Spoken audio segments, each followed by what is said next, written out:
Lawyers of Reddit, what is the stupidest thing you've seen happen in court? I was defending a guy who was charged with DUI. He was a decent guy, just made a bad choice one night, and we were trying to work out a plea deal. Everything was going smoothly until we got to the actual court date. So there we are, sitting in the courtroom, waiting for our case to be called. The judge was running through the docket pretty quickly, so I thought we'd be out of there in no time.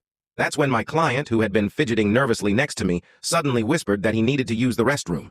I told him to wait until our case was over, but he insisted he couldn't hold it. Just as the judge called our case, my client stands up, mutters something about being right back, and bolts out of the courtroom. I'm left standing there, trying to explain to the judge that my client just needed a minute and that he'd be right back. The judge wasn't pleased, but agreed to wait for a few minutes. 5 minutes go by, then 10.